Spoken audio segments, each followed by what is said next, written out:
దేశంలో ప్రజలంతా మోడీ నామస్మరణ చేస్తున్నారని ఏపీలో బీజేపీ బలమైన శక్తిగా ఎదిగిందని రాష్ట్ర కార్యవర్గ సభ్యురాలు నర్సిపల్లి హారిక అన్నారు. కేంద్రం ప్రవేశపెడుతున్న సంక్షేమ పథకాలు చేరువ అయ్యాయని ధీమా వ్యక్తం చేశారు. ఉచిత పథకాలు రాష్ట్ర ఆర్థిక ప్రగతిని దెబ్బతీస్తాయని, సంక్షేమ పథకాలు ప్రజల్ని అభివృద్ధి దిశగా నడిపిస్తాయని అభిప్రాయాన్ని వ్యక్తం చేశారు. రాష్ట్ర కార్యవర్గ సభ్యురాలు నర్సిపల్లి హారికతో మా ప్రతినిధి రాజేష్ ఫేస్ టు ఫేస్. కేంద్రం ప్రవేశపెడుతున్న సంక్షేమ పథకాలు దేశవ్యాప్తంగా సంచలనం కలిగిస్తున్నాయి. అందులో భాగంగానే ఆంధ్రప్రదేశ్లో కూడా రానున్న ఎన్నికల్లో భారతీయ జనతా పార్టీ జెండా ఎగురుతుందని చెప్పి ఆ పార్టీ సీనియర్ నేత హారిక అంతా ఉన్నారు. ఆయన అడిగి మనం తీసుకునే ప్రయత్నం చేద్దాం. మేడం చెప్పండి, మీరు కార్యవర్గంలో ఉన్నారు. మొత్తం ఓవరాల్గా చూసుకుంటే మన ఏపీలో బీజేపీ పరిస్థితి ప్రస్తుతం ఎలా ఉంది? ఏపీలో భారతీయ జనతా పార్టీ ఖచ్చితంగా బాగుందండి. ఎందుకంటే మీరు క్రీస్తు పూర్వం క్రీస్తు శకం అని ఎలా అయితే మాట్లాడతారో అలాగే రామ జన్మభూమికి ముందు తర్వాత, రామ జన్మభూమి కట్టడానికి ముందు కట్టడం తర్వాత అనేది ప్రజల్లో ఖచ్చితంగా ఉంది.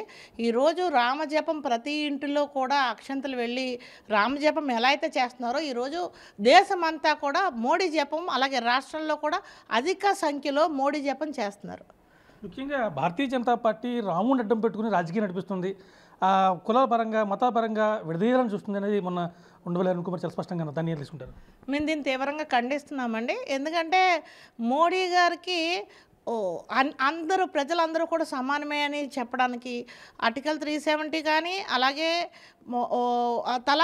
త్రిబుల్ తలాక్ మీద తీసుకున్న నిర్ణయాలు కానీ, ముస్లిమ్స్ అలాగే మైనార్టీలకి తీసుకున్న నిర్ణయాలు కానీ, ఆయన ప్రవేశపెట్టిన మహిళలు 33% రిజర్వేషన్ కానీ, దేశ సంక్షేమం కోసం చేసినయే కానీ ఎక్కడా కూడా కుల మత విద్వేషాలు రెచ్చగొట్టే విధంగా లేదు.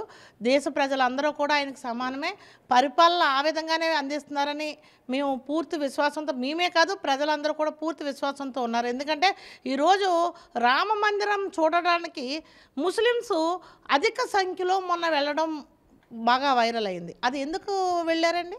ముస్లిం ప్రజలు మరి ఒకవేళ ముస్లిమ్స్ని హిందువులు విడగొడుతున్నారని ఉంటే కనుక అది నాయకుల్లో ఉంది, ప్రజల్లో లేదు. మీరు ప్రతిపక్షాల మనసుల్లో ఉంది ఆ విద్వేషం. మీరు పెంచేస్తున్నారు. అంటే బీజేపీ పార్టీ మీద ఉన్న కక్షతో మీరు చేసే పని తప్ప ఎక్కడా ప్రజల్లో అయితే లేదు. ప్రజలందరూ కూడా హిందూ, ముస్లిం, అలాగే మైనార్టీస్, అలాగే క్రిస్టియన్స్ కూడా కలిసే ఉన్నాము. ప్రజలందరూ కూడా కలిసే ఉన్నారు. భారతీయ జనతా పార్టీని వేరే మతస్థులు కూడా ఈ రోజున పొగుడుతా వాళ్ళు వీడియోస్ చేసి పెడుతున్నారు, వైరల్ అవుతున్నాయి అంటే కేవలం అది భారతీయ జనతా పార్టీ మోదీ గారి యొక్క గొప్పతనం అని మేము చెప్తా ఉన్నాం. కేంద్రంలో మరొకసారి, ఏపీలో ఒకసారి అని అంటున్నారు. ఏపీలో వెళ్ళడానికి మీరు మీ ప్రయాణం అసలు ఎలా స్టార్ట్ చేస్తున్నారు? ఏపీలో ఎన్ని స్థానాల్లో పోటీ చేస్తారు? అసలు మీ ఉద్దేశం ఏంటి అసలు? మేము 175 స్థానాల్లో, అలాగే పార్లమెంటు 25 స్థానాల్లో కూడా పూర్తి స్థాయిలో పోటీ చేస్తాం. ఎందుకంటే మొన్న 3 మెన్ కమిటీ వచ్చినప్పుడు ప్రతి చోట కూడా 3 మెన్ కమిటీ అని మా రాష్ట్ర అధ్యక్షురాలు పురంధేశ్వరి గారు ఆవిడ 3 మెన్ కమిటీని పంపించినప్పుడు అధిక సంఖ్యలో ఎవరికి ఏ పార్టీకి రానన్ని అప్లికేషన్లో ఒక్కొక్క నియోజకవర్గం నుంచి 30-20 వచ్చినాయి పోటీ చేస్తామని. అంటే భారతీయ జనతా పార్టీకి అంత క్రేజ్ ఉంది. 2800 2500 నాకు తెలిసి అప్లికేషన్లు అంత ఎత్తులో వచ్చినాయి 175 నియోజకవర్గాల్లో కూడా. అంటే ఎంత ఆసక్తితో ఉన్నారు ప్రజలు. ప్రజలంటే, నాయకులంటే ప్రజలకు ప్రతినిధులు. ఆ ప్రతినిధులు మేము పోటీ చేస్తాము అని అన్నారంటే భారతీయ జనతా పార్టీని ప్రజలు ఏ విధంగా ఆదరిస్తున్నారో మాకు తెలుసు కాబట్టి మేము అంత అలాగా అప్లికేషన్లు ఇవ్వడం జరిగింది. పక్కన మిగతా పార్టీలేమో పొత్తులు, అభ్యర్థులను ప్రకటించుకుంటూ, అభ్యర్థులు మార్చుకుంటూ, ఖరారు చేసుకుంటూ వాళ్ళు రంగంలో దిగిపోతే మీరు ఇంకా పార్టీ కార్యాలయాలు ప్రారంభించుకుంటూనే ఉండిపోయారు. మరి వాళ్ళతో ఎప్పుడు మీరు పోటీ పడతారు?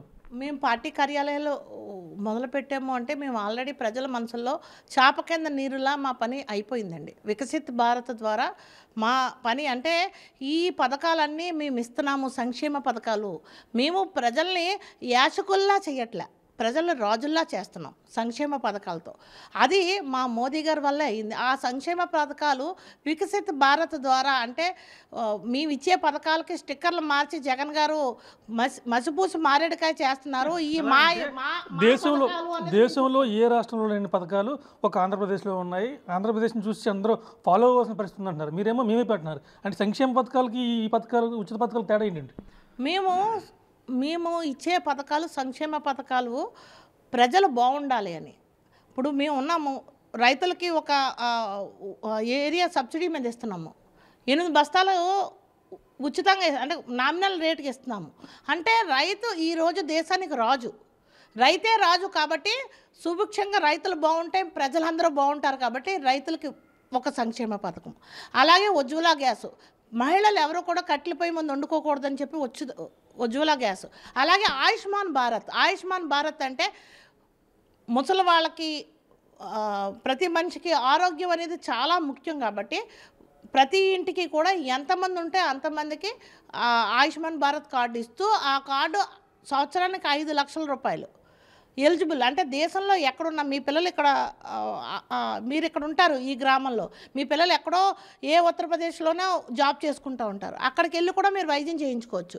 దేశంలో ఎక్కడికి వెళ్ళినా సరే మీరు వైద్యం చేయించుకునే విధంగా ఆయుష్మాన్ భారత్ కార్డు అనేది ఇవ్వడం జరుగుతుంది. అలాగే కడుపుతో ఉన్న తల్లికి అలాగే బిడ్డకి పౌష్టికాహారం ఇవ్వడం అనేది, అలాంటి ఎన్నో సంక్షేమ పథకాలు అనేది ఇస్తున్నారు. అంటే దేశంలో సంక్షేమంగా ప్రజలు ఉండాలి. పుట్టిన బిడ్డ దగ్గర నుంచి వికసిత భారత్కు వచ్చి కూర్చునే ప్రతి ఒక్కరు పథకాలు తీసుకునే పథకాలు తీసుకోలేని వారు కూడా చాలామంది వచ్చి ఇన్ని పథకాలు మోదీ గారు ఇస్తున్నారని ఆశ్చర్యపోయే పరిస్థితి. ఈరోజు స్టిక్కర్లు మార్చుకొని జగన్ గారు ఇస్తున్నారా? మేము కూర్చున్న గ్రామ పంచాయతీ ఆఫీసు మోదీ గారు ఇచ్చింది, ఆయుష్ మందిర్ మోదీ గారు ఇచ్చింది, మీకు ఉచిత మందులు మోదీ గారు ఇచ్చినాయి. అంటే మీకు సంక్షేమంకి ఉచిత పథకాలు అంటే తీసుకెళ్ళి ఆటో వాళ్ళకి 10,000 వేసేయడం, అమ్మఒడి అని చెప్పేసి డబ్బులు వేసేసిన తర్వాత వాడు తాగుబోతాడయ్యి తాగేసి మళ్ళీ నువ్వు ఇచ్చిన చీపు లెక్కరికి అధిక రేట్ల మీద బాధేస్తుంటే అది కొనుక్కొని మళ్ళీ నీకే ఆ డబ్బు ఇస్తున్నారు. అది ఉచిత పథకాలు. కానీ సంక్షేమ పథకాలు అంటే ఏంటి?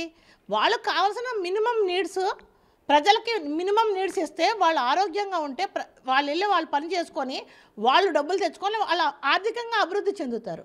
అదే మా మోదీ ప్రభుత్వం చేస్తుంది. ఆయుష్మాన్ భారత్తో 5 లక్షల రూపాయల వరకు సంవత్సరానికి అన్నారు. మరి ఇక్కడ ఏపీ ప్రభుత్వం ఆరోగ్యశ్రీ పేరుతో 25 లక్షల రూపాయలు ఖర్చు చేసింది. మరి దాని గొప్ప అంటారా, దీని గొప్ప అంటారా? 25 లక్షల రూపాయలు ఎప్పుడు చేసిందండి?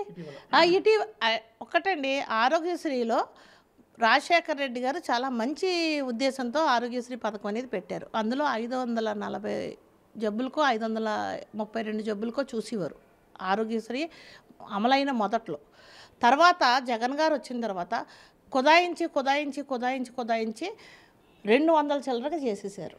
అంటే ఆయుష్మాన్ భారత్ కార్డు ఏ జబ్బుకైనా ఎక్కడ ఏది వచ్చినా సరే మీరు వెళ్ళి ఈ దేశంలో ఎక్కడైనా సరే దాన్ని ఖర్చు చేసుకుంటూ 5 లక్షల రూపాయలు మీరు వాడుకోవచ్చు.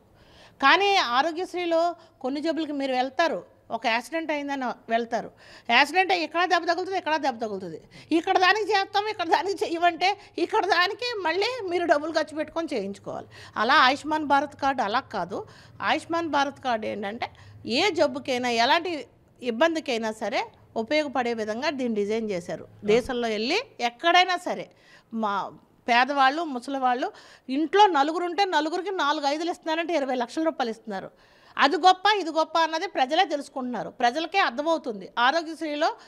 ఆరోగ్యశ్రీ పేరుతో జాయిన్ అవుతున్నారు హాస్పిటల్లో సర్జరీకని, మీకు మేము పంపిస్తున్నాం శాంక్షన్ అవుతుందని చెప్తున్నారు హాస్పిటల్లో. తర్వాత శాంక్షన్ అవ్వలేదు, మీరు డబ్బులు కట్టుకోవాలంటే ప్రజలు వాళ్ళకున్న నగ నట్ర తాకట్టు పెట్టుకొని కట్టుకోవడం ఎంత ఇబ్బందులు పాలవుతున్నారో మేము చూసాం స్వతహాగా. ఇక రాష్ట్రానికి వస్తే ప్రధానంగా Congress party PCC chief Sharmila ఒక మాట అన్నారు.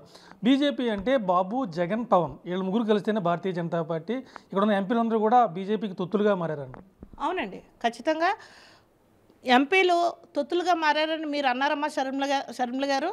మీ అన్నగారు కనుక మీకు ఆస్తులు ఇచ్చేస్తే, మీ అన్నగారు కనుక మీ ఆస్తి మీకు పంచి ఇచ్చేస్తే ఈ రోజున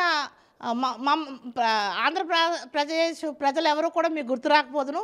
ఈరోజు మీ అన్నగారు మీకు ఆస్తులు ఇవ్వలేదు, మీ తగాదాలు తెచ్చి రాష్ట్ర ప్రజలతో మీరు గేమ్ ఆడుతున్నారు. ఆ గేమ్ మీరు తగ్గించుకోండి. రాష్ట్ర ప్రజలు తొత్తులు కాదు, ఎంపీలు అయితే ఖచ్చితంగా సంక్షేమానికి తొత్తులు. ఈరోజు ఏ ఎంపీ అయినా సరే సంక్షేమానికి తొత్తులు అనేది మేము చెప్తున్నాము. సంక్షేమ పథకాలు ఎక్కడైతే నడుస్తున్నాయో అంటే భారతీయ జనతా పార్టీ వల్లే సంక్షేమం నడుస్తుంది అన్నది తెలుసుకున్నారు కాబట్టి ఎంపీలు మాకు తొత్తులయ్యారు. సంక్షేమానికి ప్రజలకి మాత్రమే తొత్తులు.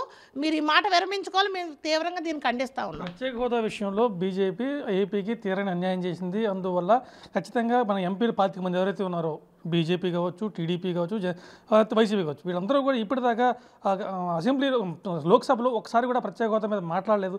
అందువల్ల వీళ్ళు బీజేపీకి తొలగివారంటారు. అవునండి, మాట్లాడరు. ఎందుకు మాట్లాడరు అంటే ప్రత్యేక హోదా కన్నా మించి భారతీయ జనతా పార్టీ రాష్ట్రాన్ని అభివృద్ధి పదంలో నడిపిస్తుంది. ఈ రోజున ఎయిర్పోర్ట్ టెర్మినల్ 365 కోట్లు ఇచ్చారు. దేనికోసం ఇచ్చారు? మీకు ప్రత్యేక హోదా కన్నా ఎక్కువ చేశారు. అలాగే ఫ్లైఓవర్, మోరంపూడి ఫ్లైఓవర్ కట్టిస్తున్నారు. ఆ రోజు నితీష్ గడ్కరీ గారు వచ్చి ఓపెన్ చేసిన టీడీపీ గవర్నమెంట్లో ఓపెన్ చేసింది, ఈ రోజున వైఎస్ఆర్ గవర్నమెంట్లో పూర్తవుతుంది. ఎందుకంటే మధ్యలో కోవిడ్ రావడం వల్ల ఫ్లైఓవర్ కట్టుతున్నారు. అలాగే రాష్ట్రంలో కేవలం నేను రాజమండ్రి సరౌండింగ్స్ చెప్తున్నాను, కానీ రాష్ట్రంలో ఇలాంటి నిధులు చాలా కోట్ల మీద నిధులు ఇచ్చారు. ఈ నిధులన్నీ కూడా ప్రత్యేక హోదాను మించే చేసింది. కానీ రాష్ట్రాన్ని మీరు ఎక్కడైనా లెక్క చూసుకోవచ్చు, రాష్ట్రానికి బీజేపీ ప్రభుత్వం చేసింది చాలా ఎక్కువ చేసింది. కాబట్టి ఈరోజు ప్రజలందరూ కూడా సంక్షేమం చేసేది, దేశాన్ని చూసేది, కాపాడేది, దేశాన్ని సంక్షేమ పదంలో నడిపేది కేవలం మోదీ ప్రభుత్వం అని చెప్పి నమ్ముతూ ఉన్నారు. రాజమండ్రి ఎంపీ, మాజీ ఎంపీ మొన్నోళ్ళని మాట్లాడుతూ భారతీయ జనతా పార్టీ రాముని అడ్డం పెట్టుకుని రాజకీయం చేస్తుందన్నారు. దాన్ని మీరు చెప్తారు?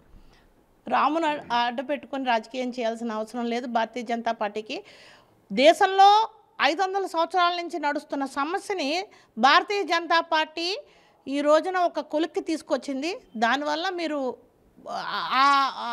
భారతీయ జనతా పార్టీకి వచ్చిన పేరుని, అభివృద్ధిని, వచ్చిన ఇదిని మీరు ఓర్వలేక చేసే పని అనేది మేము అంటున్నాము. ఎందుకంటే భారతీయ జనతా పార్టీ త్రిపుల్ తలాక్ మీద తీసుకున్న నిర్ణయం అన్నప్పుడు మీరు ఎందుకు మాట్లాడలేదు? త్రిపుల్ తలాక్కి మరి మత విద్వేషాలు రెచ్చగొడితే కనుక, ముస్లిమ్స్ని వేరేగా చూస్తే కనుక త్రిపుల్ తలాక్ మీద ఎంతమంది మహిళలు హర్షం వ్యక్తం చేశారు, ఎంతమంది మహిళల జీవితంలో పాడైపోయినాయి త్రిపుల్ తలాక్ లేక. ఈ రోజున త్రిపుల్ తలాక్ వల్ల మైనార్టీ మహిళలు ఎంతో సంతోషం వ్యక్తం చేస్తున్నారు. రాముడు గుడికి, అయోధ్యకి ముస్లిమ్స్ అందరూ కూడా తండోపతండాలుగా వెళ్ళడం ఈ మధ్యన నేను ఫేస్బుక్లో చూశాను. మరి మీకు కనబట్టలేదా? ముస్లిమ్స్ కూడా మోదీ ప్రభుత్వాన్ని పొగుడుతూ ఉన్నారు. ముస్లిమ్స్ కేవలం ప్రజల్లో లేదు, నాయకుల్లో మాత్రం ఉంది. రాజకీయానికి మాత్రం వాడుతున్నారు మోదీ గారు ఒక మతానికి చెందినవాడు అని, కానీ ప్రజల్లో లేదు. ప్రజల్లో అందరూ అన్ని రకాల మతాల్లో కూడా మోదీ కోసం స్మరణ అయితే నడుస్తూ ఉంది. ఏంటి బీజేపీ క్యాడర్ కొంచెం సందిగ్ధంలో ఉంది. మీరేమో జనసేనతో పొత్తులో ఉన్నారు, జనసేన ఏమో టీడీపీతో పొత్తులు ఉంది. టీడీపీ, జనసేన, బీజేపీ కలిసి వెళ్తాయా అనేది బీజేపీ కొంచెం క్యాడర్లో అయోమయం ఉంది. మీరు ఆ క్లారిటీ ఇచ్చే అవకాశం ఉందా? కేంద్ర ప్రభుత్వం ఖచ్చితంగా క్లారిటీ ఇస్తుంది. కేంద్రం తీసుకునే ఏ నిర్ణయానికైనా మేము కట్టుబడి ఉన్నాం. కానీ మా పొత్తు ప్రజలతో మాత్రం డైరెక్ట్గా ఉంది. ఎందుకంటే సంక్షేమ పథకాలు తీసుకునే ప్రతి ఒక్క కోట్ల మీద ఈరోజు మేము ఉచిత గృహాలు ఇచ్చాము, ఉచితంగా బియ్యం ఇస్తున్నాము, ఉజ్వల గ్యాస్ ద్వారా ఇస్తున్నాము, ఆయుష్మాన్ భారత్ కార్డు ఇస్తున్నాము.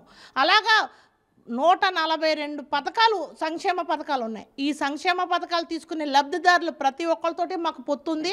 వాళ్ళకి తెలుసు భారతీయ జనతా పార్టీ ఏం చేసింది, ఏం చేయబోతుంది, ఏం చేస్తుంది అనేది. 33% రిజర్వేషను ఎన్నాళ్ళ నుంచి మూలపడిపోయిందంటే, మహిళకి మీరు ఒక సగభాగం ఇవ్వాలంటే మీరు ఎంత కొట్టు చచ్చిపోయారు. ఈరోజు మోదీ ప్రభుత్వం మాత్రమే 33% రిజర్వేషన్ అది ఇచ్చింది, త్రిపుల్ తలాక్ అనేది ఇచ్చింది, 370 ఆర్టికల్ అనేది ఇచ్చింది. ఇలాంటి ఎన్నో సంక్షేమ జీవోలు తీసుకొచ్చింది. ఇంకా దేశాన్ని అభివృద్ధి చేయడానికి మాకు కేంద్రంలో మరొకసారి అవకాశం ఇవ్వండి, రాష్ట్రంలో ఒక్కసారి అవకాశం ఇవ్వండి.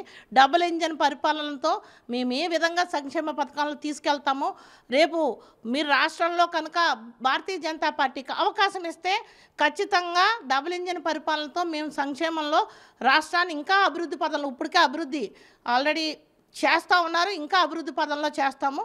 దానికి మాకు ఒక అవకాశం ఇవ్వమని చెప్పి మేము అడుగుతూ ఉన్నాము. అంటే అవకాశం అంటే ఎలా? ఇప్పుడు టీడీపీ, జనసేన కలిసి ఉన్నాయి, మీరు వాళ్ళతో కలిసి టీడీపీకి మీరు దూరంగా ఉన్నారు. ఒకవేళ భవిష్యత్తులో జనసేన టీడీపీని వదలకపోతే మీరు జనసేన వదులుకోవడానికి సిద్ధంగా ఉన్నారా? మేము ఇండివిజువల్గా వెళ్ళినా, కలిసి వెళ్ళినా భారతీయ జనతా పార్టీకి ఈరోజు చాప కింద నీరులా ఖచ్చితంగా ఓటింగ్ శాతం పెరిగింది. ప్రతి ఒక్క మనిషి మనసులో కూడా, ప్రజల మనసులో కూడా మోదీ గారికి అవకాశం ఇవ్వాలి, మోదీ గారిని మనం కాపాడుకోవాలి, దేశానికి ఆయన అధ్యక్షత చాలా అవసరము, ఆయన కావాలి అని ప్రజలందరూ కూడా నమ్ముతూ ఉన్నారు. గత ఎన్నికలతో పోల్చుకుంటే గ్రామీణ స్థాయిలో ఇప్పుడు ప్రస్తుతం భారతీయ జనతా పార్టీ బలపడింది అనుకుంటున్నారా? ఏంటి మీ ఉద్దేశం? భారతీయ జనతా పార్టీ ఖచ్చితంగా బలపడిందండి. నేను మీకు ఇందాకే చెప్పాను, అయోధ్యకు ముందు, అయోధ్య తర్వాత, అయోధ్య నిర్మాణానికి ముందు, అయోధ్య నిర్మాణం తర్వాత. ఈ విషయం పదే పదే వస్తుంది. రాముడు ముఖం పెట్టుకుని రాజకీయం చేస్తున్నారంటే మీరు అయోధ్య విషయం కానీ జై శ్రీరామ్ నినాదం కానీ అవే ఎందుకు తీసుకొస్తారు పదే పదే? అదే నేను చెప్తున్నానండి. అయోధ్య అంటే 500 సంవత్సరాల నుంచి మీరెవరూ పరిష్కరించలేని సమస్యని మా మోదీ గారు పరిష్కరించారు కాబట్టి అందరి మనసులో కూడా మేము కోల్పోయాము, మేము అయోధ్య రామాలయాన్ని కోల్పోయామన్న బాధతో ఎంతోమంది చనిపోయారు. ఇది మా జనరేషన్లో పూర్తవుతుందా, మా తరంలో పూర్తవుతుందా అని ఎదురు చూసిన వాళ్ళందరూ కూడా ఆశ నెరవేరిన టైం కాబట్టి ఈరోజు మేము చేసిన సంక్షేమాన్ని, మేము తెచ్చుకున్న విజయాన్ని మీకు చెప్పాల్సి వస్తుంది. అవసరమైతే భారతీయ జనతా పార్టీ ఏపీలో ఒంటరిగా వెళ్ళబోతుందంటే ఏం చెప్తారు? ఖచ్చితంగా ఒంటరిగా వెళ్తామండి. మేము ధైర్యంగా ఉన్నాం. మేము ఇచ్చిన ప్రజలకి, మేము ఇచ్చిన సంక్షేమ పథకాల మీద మాకు నమ్మకం ఉంది. ప్రజలు మమ్మల్ని మోసం చేయరన్న దాని మీద నమ్మకం ఉంది. ప్రజలు డబ్బుకు కాదు సంక్షేమానికి ఓటేస్తారన్న దాని మీద మాకు నమ్మకం ఉంది. ఖచ్చితంగా మేము భారతీయ జనతా పార్టీ రాష్ట్రంలో ఖచ్చితంగా విజయం సాధిస్తాము. అత్యధిక మెజారిటీతోనే మా ఎమ్మెల్యేలు నెగ్గుతారు. ఈసారి అసెంబ్లీలో ఖచ్చితంగా మా బీజేపీ ఎమ్మెల్యేలు ఉండబోతున్నారు, ఎంపీలు ఉండబోతున్నారు. ఇది మీరు కాసుకోండి. మేము సిద్ధం, మీరు సిద్ధమా అని మేము అడుగుతున్నాం. సంక్షేమ పథకాలను ప్రజల్లో తీసుకెళ్లడంలో భారతీయ జనతా పార్టీ ఏపీలో విఫలమైంది అని చెప్తారు. ఇప్పుడు వరకు చెప్పింది అదే. సంక్షేమ పథకాలు కానీ మీరు అడిగింది మళ్ళీ ఒకసారి చెప్పండి. ప్రజల్లోకి తీసుకెళ్లడంలో భారతీయ జనతా పార్టీ విఫలమైంది. ఎందుకంటే రాష్ట్ర ప్రభుత్వం ప్రవేశపెడుతున్న పథకాలు ప్రజల్లోకి దగ్గరగా వెళ్తున్నాయి. కానీ ఇప్పుడు ఇవాళ కూడా ఆయుష్మాన్ భారత్ కావచ్చు, స్వచ్ఛ సంకల్ప కావచ్చు, ఇవన్నీ కూడా ప్రజలకు దగ్గరగా రీచ్ అయ్యంటారా? రీచ్ అవ్వడానికి కొంచెం లేట్ అయింది, అదైతే మేము ఒప్పుకుంటాము. కాకపోతే వికసిత భారత్ తర్వాత వికసిత భారత్ అన్ని ఏరియాల్లో కూడా కవర్ అవుతూ ఉంది. ఈరోజు కూడా రాజమండ్రిలో జరుగుతూ ఉంది. అలాగే వికసిత భారత్ అన్ని చోట్ల చెప్తా ఉన్నారు, ప్రజలకు అర్థమవుతూ ఉన్నాయి. వికసిత భారత్ ద్వారా ఈ పథకాలు కేంద్ర ప్రభుత్వం ఇస్తుంటే జగన్ స్టిక్కర్లు మాత్రమే వేస్తున్నాడు, స్టిక్కర్లు ఖర్చు పెడుతున్నాడు. ఇందాక మొన్న మా మాజీ అధ్యక్షుల వారు సోమవీర్రాజు గారు చెప్పారు, తుంపర్లు ఇస్తున్నావు నువ్వు. నిజంగానే తుంపర్లు ఇస్తున్నాడు జగన్. మేము ఇచ్చేది సంక్షేమం, కేంద్ర ప్రభుత్వం ఇచ్చేది ప్రజల సంక్షేమం కోసం ఆలోచిస్తుంది. ప్రజలు సుభిక్షంగా సురక్షితంగా దేశం బాగుండాలి అంటే కనుక మోదీ ప్రభుత్వాన్ని ఖచ్చితంగా తెచ్చుకోవాలి. భారతీయ జనతా పార్టీని ఖచ్చితంగా ఎన్నుకోవాల్సిన అవసరం ప్రజలకు ఉందని మేము నమ్ముతా ఉన్నాం. ప్రజలకు ఈ ఎన్నికల్లో ప్రజల్ని మీరు ఏం కోరబోతున్నారంటే, ఎన్నికల దగ్గర వచ్చేస్తున్నాయి కాబట్టి ఈ ప్రజల నుంచి ఇక్కడి నుంచి మీరు ఏమి కోరుతున్నారో చాలా స్పష్టంగా చెప్పండి. ప్రజల్ని మేము కోరేది ఒకటే, మీరు డబ్బులకి లొంగకండి. ఓటేసే టైంలో మీరు డబ్బుకు లొంగకండి. డబ్బులు కోసం ఒక 1000-2000 కోసం మీరు ఆలోచించి ఓటు వేయకండి. భారతీయ జనతా పార్టీ సంక్షేమ పథకాలు ఇచ్చింది, అది మీరు ఆలోచించండి. ఎవరు మిమ్మల్ని సంక్షేమంగా ఉంచారు, సురక్షితంగా ఉంచారు.